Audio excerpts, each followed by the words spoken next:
God bless everybody. Today it's November 3rd of 2022. I just wanted to come out and talk to you one-on-one on a number of things that we're seeing happening around us. I got a potential rail strike happen on November 19th that could cause about a third of the shipping to slow down in the United States or stop completely. The railroads are starting to already reduce their contracts, and this is causing all kinds of problems and things with the farmers and grain, transportation of the crops that are being produced right now in the United States. So a lot of these guys are either taking their grain, on truck, using diesel, which is in short supply right now, to the barges or the rails, and they're being either denied and or loaded. But if they're denied, they have to take it back and find a place for storage, which a lot of farmers don't have. They use these drying bins, and they don't have a lot of storage bins, and so they have to figure out a way to tarp or do things to make this, to store this grain and different things so they can get it ready for transport. So a lot of these things are happening. A week or so ago, maybe 2 weeks, they were talking about a 25-day potential limit on diesel fuels and things like that. And so we have to watch that, because if the trains go down and you've got a barge problem on the Mississippi where the Mississippi's low, and so I was talking to my cousin the other day. He said they're loading the barges 10% lighter so that they higher in the water, and so that they can get these barges down the rivers. And so that's causing freight to go up because they're charging more for the barges, or the trains are just not transporting, or they're charging you more to move that grain. A lot of this grain's being exported, and as we've seen, we've had a bad year in crop. So corn, wheat, soybeans, everything seems to be down. We've had a number of issues like hurricanes go through Florida and stuff, which has caused problems with fertilizer, of all things, and citrus crops and different things like that. So as we look at what's going on out here, we start to see we're running into a lot of problems. So if you have this rail strike, if you have the barges having issues, and this may not get better because we're not getting rain here. I live next to a lake, and the lake is low, and they're afraid to drop the level of the lake during winter because there's not enough water to feed the cattle downstream, because the lake dumps into a creek that then runs downstream, and they use that to feed livestock. So all these ecosystems work together, and so we need to understand this. And talking about water, it's something I addressed. There's a guy named, I won't say his name, but if you go to Southern Prepper One, he has a really nice daily log of things going on in the world, mainly in the United States, shortages, shrinkflation, different things like that. His name, go to YouTube, it's Southern Prepper One. I follow him. He gives me updates of what's going on, shortages, things that aren't on the shelves, how people are being affected, medical problems, how the hospitals and the emergency rooms are short on supplies and different things like that. You've got a COVID season coming up. You've got 2 new variants coming out. China just locked down a number of their factories due to this new variant, and it's they spiked like 3 times overnight, and so they shut a lot of this down. And so You know, talking about China, if we get into a war with China, this will eliminate 90% of what's on the shelves. And this is one of the reasons I've come out to talk to you one-on-one, so that you go out and start to put your oil in your lamp.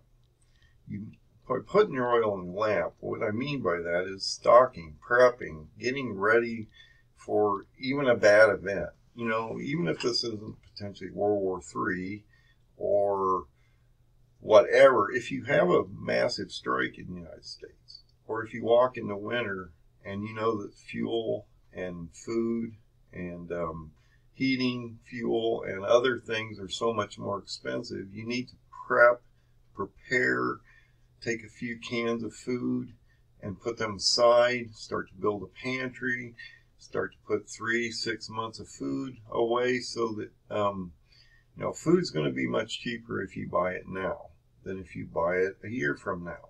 It's going to be 2 to 3 times more expensive, as we can see what's happened in the last couple of years. Food keeps going up. It's not going away. You know, we've had a number of disruptions from the attack on the Black Sea on the grain transport. Well, it was actually an attack on a flagship of Russia, but that's affecting the grain transports. You've had a low amount of crop yield in this country. Ukraine's being affected. It's the breadbasket of the world. It produces a lot of crops, fertilizers, things like that are going to be affected. As you move into this next year, you're going to have a massive problem, because not only are fertilizers going to be much more expensive, transportation costs are still going to be high, and the farmers are going to have to make hard choices on what crops they're going to use, what fertilizers and chemicals they're going to rotate, because they usually use about 3 different chemicals per crop per year, and then they rotate these out so that they don't overuse the land. And so these guys have got to decide, I was talking to my cousin. I have a lot of cousins. I have one of them barges, and then I have one that actually farms. And he was talking about their fertilizer from this last year went from $8,000 last year to $12,000 this year. So that's a 50% increase, minimum in cost. And I'm expecting that to maybe even double by next year. So you're going to see a lot of stress put on the farmers. A lot of drought out west, and so they may have to euthanize their animals because they don't have the feed, or the feed's too expensive. Corn's getting high, so they can't feed the animals properly, and so that could potentially run into meat shortages and things like that. So you need to go out and learn how to store foods, dehydrate, freeze dry if you have that potential. Now, a lot of these things cost money. Dehydrator is a fairly inexpensive thing. You can use that all day long, and then you can go out and get, apples or citrus of any kind, oranges, lemons, things like that. Start to stock up on things. You can jar this stuff in mason jars and do long-term storage, different things like that. Potentially work on, basic hygiene, water. So water. This was one that I had talked about. So the Southern Prepper guy, he came out and asked a question. I thought it was a really good question. So if you had to go out and find water, let's say the system went down, you got EMP. We're talking about Russia potentially EMPing us, or potentially sending out a number of nuclear devices that would create a tsunami effect and potentially devastate one or both of our coastlines. Or let's say if they did EMP above us, that would knock a lot of the electrical grids, cars, things like that out. Now, if you have potential to create power, that works really well. But if you're looking for water, because the systems have gone down and people now, think about this, as the systems go down, people are starting to struggle. There's a point in time where they just might not go to work because it's pointless. And so these structural systems might actually start to go down. You may not get fresh water. You may have to go out and find water. If the electrical systems go down, you may not have a lot of these abilities. So the question was, if you had to go find water, if you had to carry water every day for your family, and I have 3 people in my family, maybe more as things break down, we bring people in, I would have to collect a minimum of 4.5 to 6 gallons of water to deal with drinking water, hygiene, washing your clothes, washing your dishes, whatever you need water for. Now, if you're like me, I'm a fairly big guy, 210, 220 pounds, depending on the day, and I've done a lot of different physical activities, even though I'm an older man. For me to carry 2 5-gallon jugs a distance is work. It's a lot of work. 2 5-gallon jugs for my family for a day and a half. If you think about that, 10 gallons, that's about a day and a half, maybe. Maybe I can get it 2 days out of that. That's 40 pounds a container, okay? 40 pounds a container. And I may have to do this every day or every couple days. And that I might have to walk. Now, in my case, I live next to a lake, so it's not as bad. But maybe the lake would dry up due to the drought. A lot of lakes are drying up all over the place, so I wouldn't have that option. So I might have to walk further. It's not maybe 50 yards away or whatever. It might be a half mile away, or maybe I've heard guys, well, I got water around me. Well, okay, how far away is that? Wow, 4 or 5 miles. Okay, well, if you don't have a car, because then you've been EMP'd, it's destroyed your electrical systems, and if your electrical systems are hooked to your batteries and things like that, it destroys everything in general. So you're not going to have a car. So you might have a cart, you might have a wagon, you might have a 2-wheeler, you might have to hand carry it. What's your terrain like? What's your topography like? How far away is it? You have roads. Is it hostile out? As things break down, you may have to go at night. Do you know where your water is? Do you even have a plan? If you have to absorb this energy, use these calories every day to go get water to keep your family healthy, you haven't done anything else, and if the grid goes down, you have no power, think of the energy that you would have to do basic processes. Wash your clothes, wash your dishes. You don't have running water. Okay, so what would you do? And I think one of the things that we need to do as a community out here of Christians and preppers, getting ready for potentially World War III, as we're watching things break out, is that you need to think through the processes. You need to write things down. Everything from, how do you make bread without electricity? What ingredients do you need? Have you even made bread before? Do you know how to do these things? Do you know how to grow crops? Do you know what crops you would grow? Do you know how to dehydrate things and put them in jars for long-term storage so that you have something in case, even if a tornado comes up, a hurricane, an ice event that knocks your electricity out, different things like that. But we're in a different environment where it's much more hostile. Now, this is the first time since I was a child and we hid under desks in practice that we've had this high elevated World War III potential nightmare coming upon us. And so we need to be aware of all these things. And as a Christian, I care about you.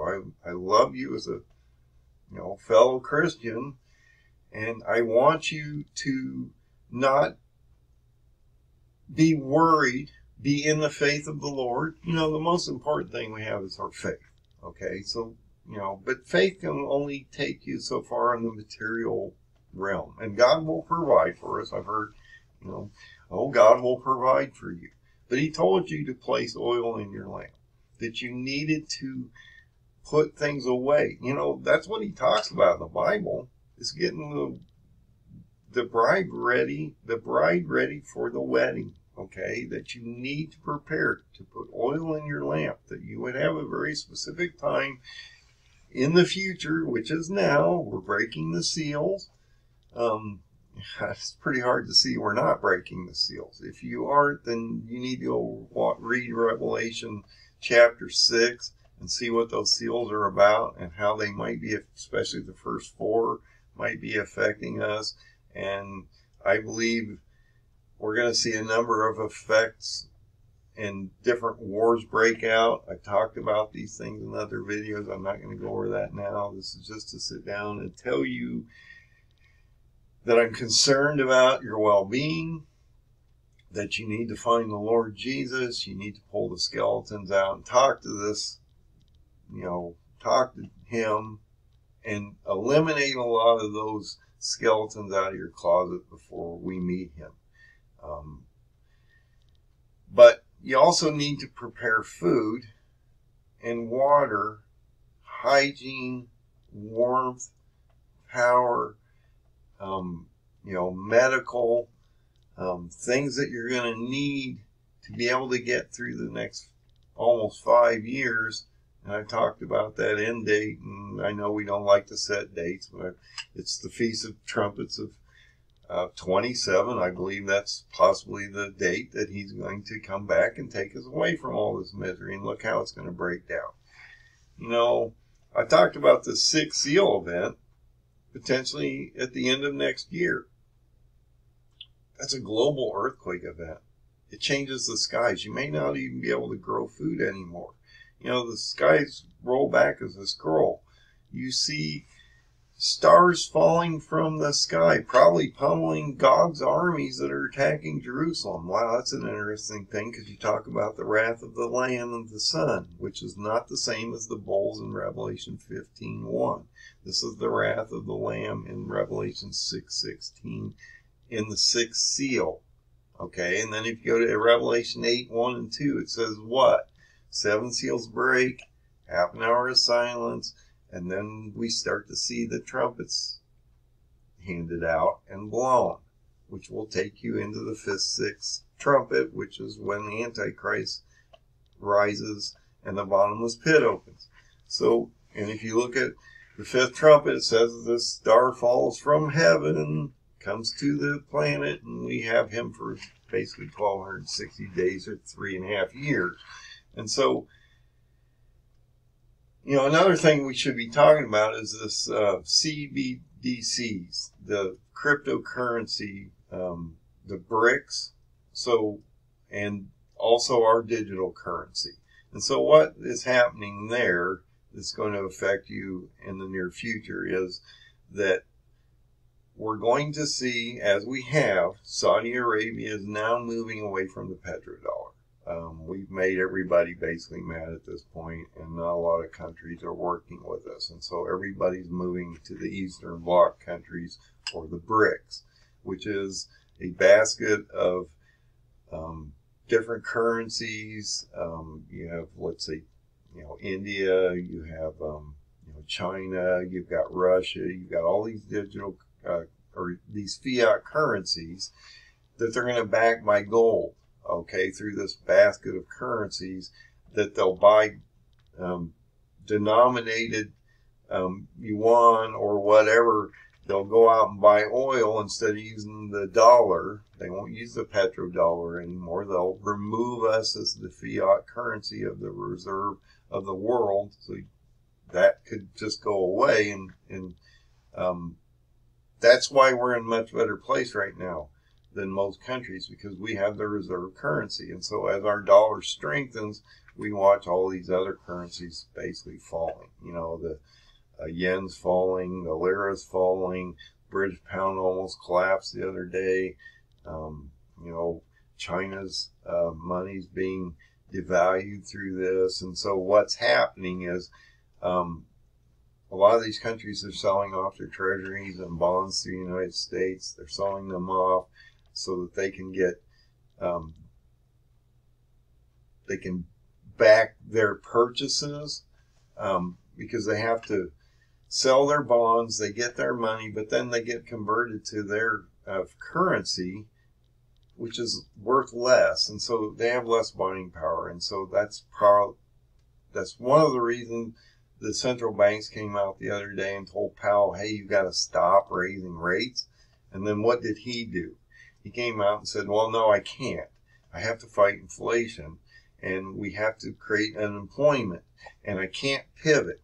And that's why the markets did what they did just yesterday.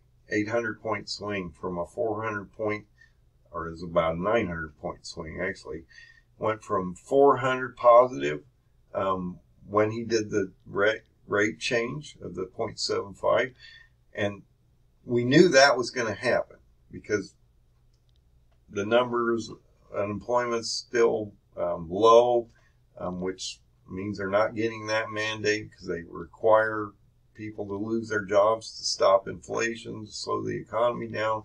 And the other thing is they're not getting anywhere with core inflation, so they keep pushing up the terminal rate to the point of core inflation. And they haven't done that yet. You know, core's around 6 or higher, and they're at a terminal rate of, now that they've raised again, it went from 3.25 to 4. And so they, you know, you're only 2/3 of the way to core, which is where he wants to be, with about 5 to 6. And then he made the comment yesterday, and this is what shook the markets. This is what sent them down.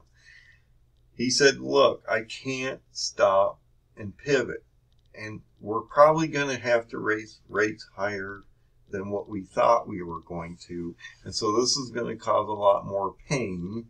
This is going to squeeze and compress margins in companies, and this is going to create a lot of unemployment. And he's hoping for about 4.5% to 5% unemployment, which would eliminate a lot of jobs, which would then slow down the economy. By raising these rates, though, think about this. So at 3.25, where they were before, and now that we've gone to 4, which is like the highest rate since the crash of 2007 and 2008, which is basically not a good sign if that tells you anything right there.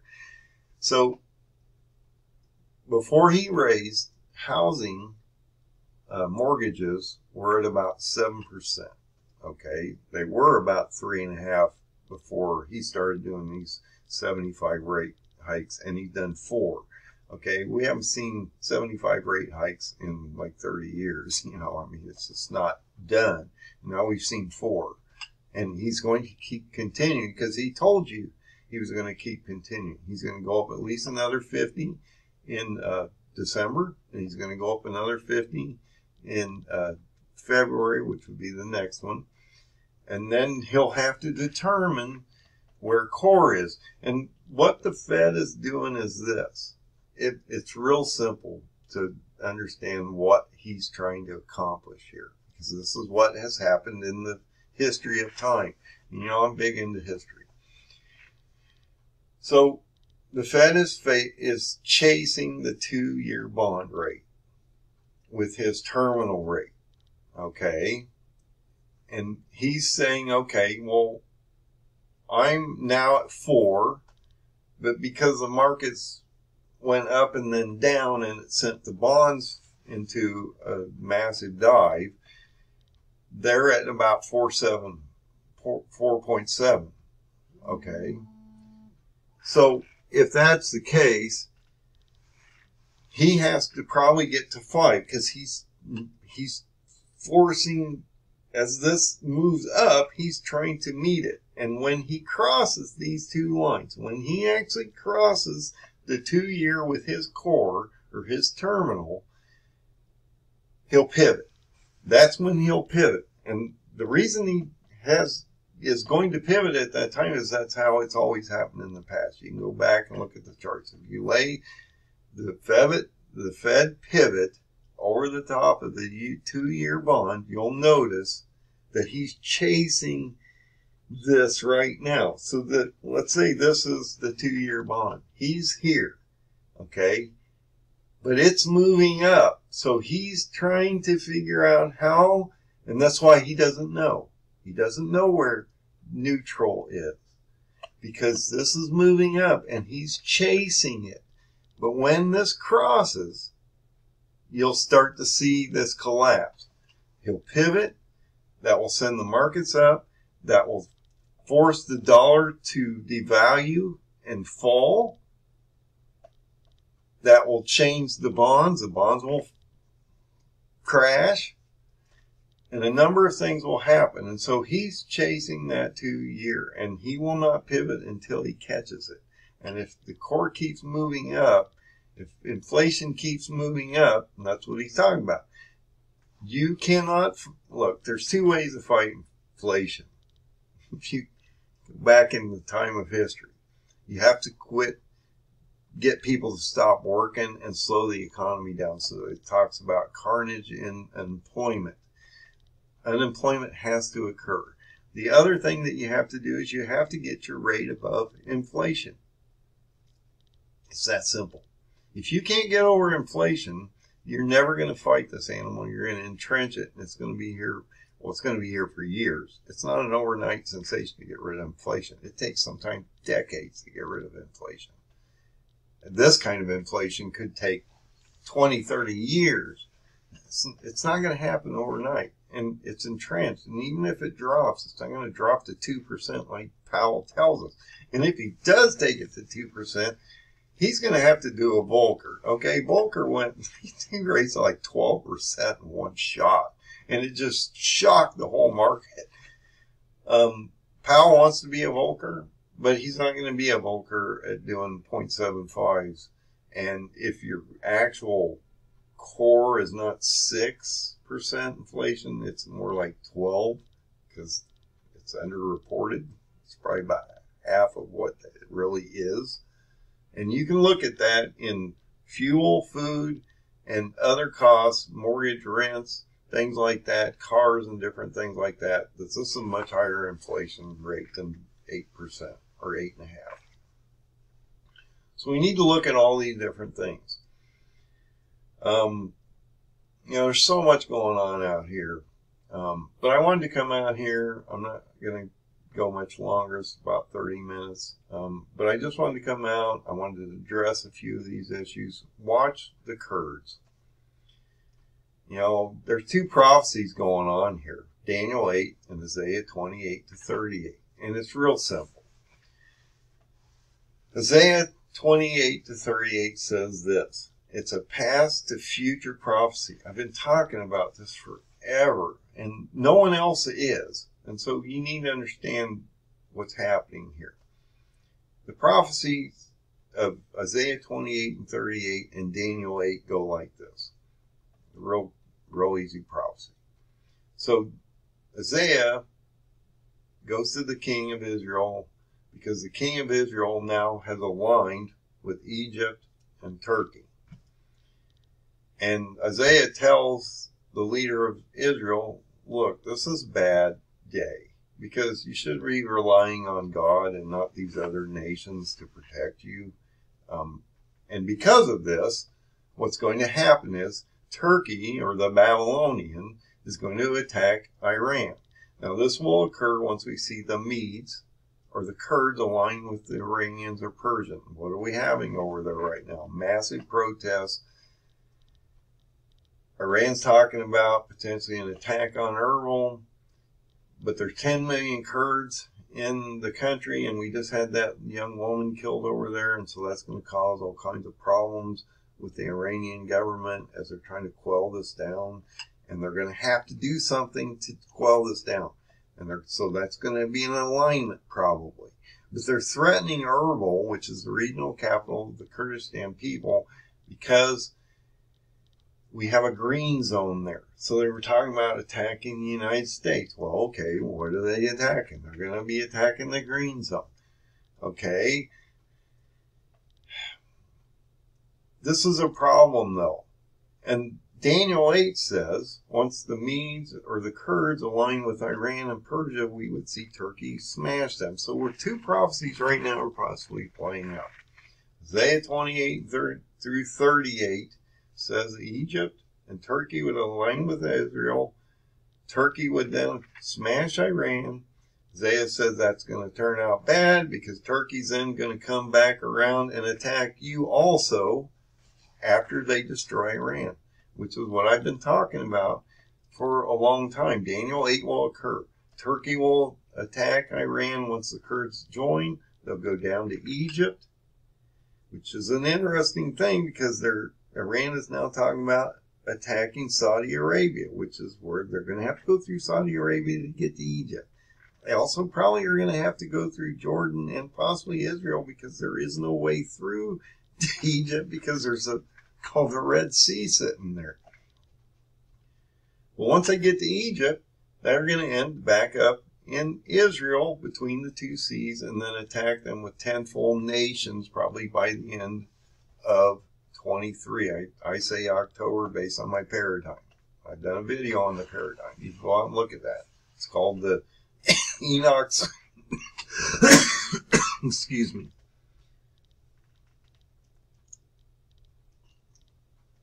It's called Enoch's 70 Shepherds, or the paradigm of 3 modern day kings, which involve the present king or leader of Israel, the past leader, which is Reuben Rivlin, and Erdogan, and how this plays out in the future in the next 5 years. There is a paradigm in the Bible that lays all this out. It gives dates and everything, and everybody gets all touchy on dates. I'm just telling you what I found. I'm an analyst, so whatever you want to say about it, it is what it is. But if it is a past to future prophecy, then it could be a really interesting roadmap to the end. And what I'm waiting on, I need confirmation also. I'm waiting on Daniel 8 to happen. If the Medes join Iran and Turkey crushes them in the next 3 to 6 months, like I've been talking about, I'm guessing this is a biblical event, and we're going to see an attack on Israel within the next year. That's a problem because I talked about if Erdogan's the first horseman and he takes a quarter of the world into war and ends up in Israel after being drawn back from Egypt, has the hook in his mouth. Now we go from Daniel 8 to Ezekiel 38 and 39. They end up in Israel. They're decimated on the 6th seal by the wrath of the Lamb. That's before we even get to Antichrist, okay? We're still in the sorrows and the birth pains. We haven't hit the trumpets yet. So the 6th seal would break and we see this decimation of these nations. And that is a global earthquake nightmare. A third of the sun is taken away. A third of the stars are falling on Gog, probably, and his nations that are attacking Israel. A third of the moon is taken away. This sky rolls back like a scroll. Whatever that means, nuclear event, volcanoes going off. You probably have ash and other things going on. Chain of fire event going on around the world. Potentially even nuclear events going on. But it sounds like potentially the skies might not be the same anymore. And if you don't have a third of the sun, a third of the moon, and a third of the stars, I'm guessing if you don't have a third of the sun, you can't grow as easily. So I say you have about one more growing season. Now, if I'm right, and we're starting to watch Daniel 8 happen, where Turkey attacks Iran and then ends up in Egypt and then Israel by the end of next year in October, we would see a locust event hit Israel in the spring. Why? Because God does everything the same way every time. Ezekiel 5:12 clearly tells us that he decimates a nation by locusts and plagues first. He attacks them by the sword or Gog, or in this case Gog, and then he takes a remnant away. Everybody says, well, when Jesus comes down and places his feet on the Mount of Olives and splits it in half, that's at the end. No, it's not. No, it's not. He splits the Mount of Olives in half towards the east. Why? Because the remnant It's like a Red Sea event.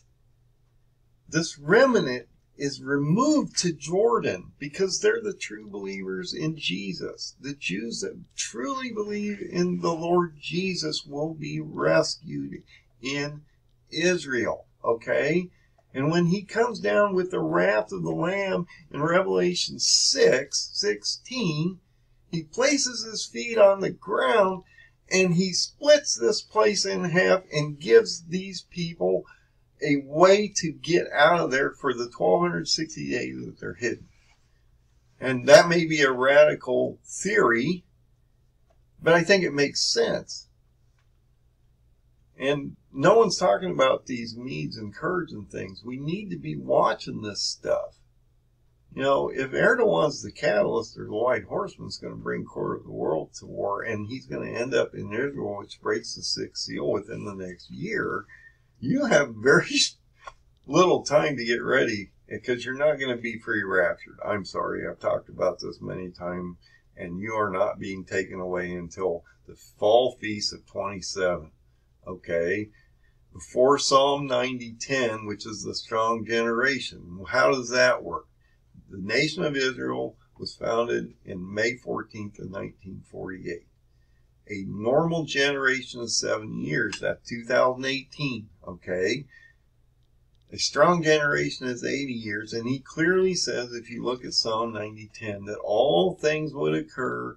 They would go under trial. And then just after that, they would be raptured or taken away. So they're here through the sorrows, through tribulation, and through great tribulation, until the seventh trumpet. And if you go to Revelation 15:1 and 2, you see that happen. Because they sound the seventh trumpet there. You see the seven bowls handed out. And what do you see in Revelation 15:2? The mingling of the sea of all the people. That's the rapture. That's where, and that is right before the wrath of God, and we're not appointed for the wrath of God, which is in Revelation 15:1. Not the wrath of the Lamb, which is the Son, which is in Revelation 6:16. Okay? So you need to understand the difference. But if you're not getting ready, if you're not preparing yourself, you're not, last thing you want to do is to not prepare and go, well, it just might not happen. We're insulated. We're the Americans. It just can't happen here. Oh, whatever. If you're not preparing, I don't want you to look at your family in the face someday as they're starving and you know that you could have done something. You could have prepared. You could have put food in your home. You could have found a way to synthesize water to make it clean for them to drink. If you got a nuclear event here, what would you do? Have you even thought about it? Not all nuclear events are bomb goes off, boom, flash, and you're vaporized. There's a lot of fallout and other things. I'm close to one facility here, maybe a couple that might over time be a problem. But if they do a nuclear event, most of them are going to be over military facilities first, and then they're going to move to cities and other things. And I'm not close to a major city that might be impacted. You're going to have fallout and things like that. So you need to understand what to do about some of that. And yes, a lot of people do. Half the people that lived through the dropping of the bomb on Japan, they suffered. They got sick, but half of them lived. So the last thing you want to do is not think through these things. I just won't worry about it till it gets there. Okay, well then don't come to me after I told you and I'm all now worried about my family and everything when, another year from now, things are going to be 3 or 4 times higher to buy. You need to think about it now. You should have thought about it a year or two ago as things started to break down. But I just wanted to come out let you know a few things, prepare yourself. Most important thing is to have faith in the Lord. The most important thing here is to realize that God is in control of everything. Nothing happens without him. Satan's such a minor figure compared to God. He's such an idiot. He doesn't even understand the complexion of the situation that he's in. It's that stupid. And man's no different, because we think we can be God. I mean, really? Look at what he did. He created the whole universe, the planets, and everything around you. You wouldn't have anything without him. So he's in control. He can do whatever he wants with us or whoever. You're his creation. You got to understand. Without him, you wouldn't even exist. So find that son, because he's the door. He's the only door. And this is a happy ending. We're going to be in such a better place at the end of this. We're going to be removed from these flesh bodies. We're going to be, the world will be renewed. We'll be placed back down here after the seventh trumpet and the bowls go off. He'll put us down here for 1,000 years, and then we'll potentially make it to the eternity. But you don't want to go through this refining through fire, event, which is what God told us he'd do. He'd take us through and refine us to be a good wife, whatever you want to call it, bride to him, because we're his. Jesus has the seal in his hand right now. He owns the planet. Even though Satan's going to come down and impregnate Antichrist in the near future, Jesus owns the title, man. He owns the deed. And it's written, and it's going to happen just like he says. And if you look at the paradigm, you'll realize that he's already written the story, and we just need to get through the next 5 years. But you're going to be here. How far can you make it down this road? Not everybody's going to make it to the end. I'd like to get to the end. I'd like to see the end. I'd like to see Antichrist go down. No, I don't mean it in a revengeful way. He's a bad guy, He's causing a lot of havoc and evil on the planet. So it'd be okay to watch him go down. But actually I won't be here, hopefully, for the bowl phase. And so, maybe watch from above. That'd be okay. So, but anyway, God bless everybody. Stay positive. The way to stay positive is to prepare for the worst and hope for the best. If the world breaks down and it's not biblical, it's just a really bad day. And there's not a good story ending to this. But if you have the Lord Jesus and God on your side, and you know that this is going to end up going from civil rioting to a religious battle between radical Muslims and everybody else, or that radical beast system that's coming up, and Christians and people of God. This is a religious war, okay? A Muslim, Jew, Christian war, not a communist war. Talked about those Trump taking out the communist nations. This will evolve from a civil war, and someday we'll have that aha moment. Why are we fighting ourselves when we should be fighting them? And I don't mean physically fighting them with weapons and stuff. We have to use the book. I wish I had my book with me right this moment. I'd show it to you. You have to use the truth of the Bible, and you have to know the truth. And you have to be able to lay it out so others can see it. You have to plant the seed in people's heads so that they can start to prepare. And if they prepare and you're prepared, then we're all in a better place. And so we won't make bad choices when the road gets really rough out here. And it's going to get really, really rough. So God bless everybody. Have a great night. Keep a positive spin on things. But get your people involved and get them to understand you need to work through processes. You know, if you've never done these things, you've never carried water, you need to understand what it's about. You know, if you've never grown food, you can grow it inside. You can go different things. You may need to do that if we're running into other problems and things. So just be prepared. Get your families ready. God bless everybody and have a great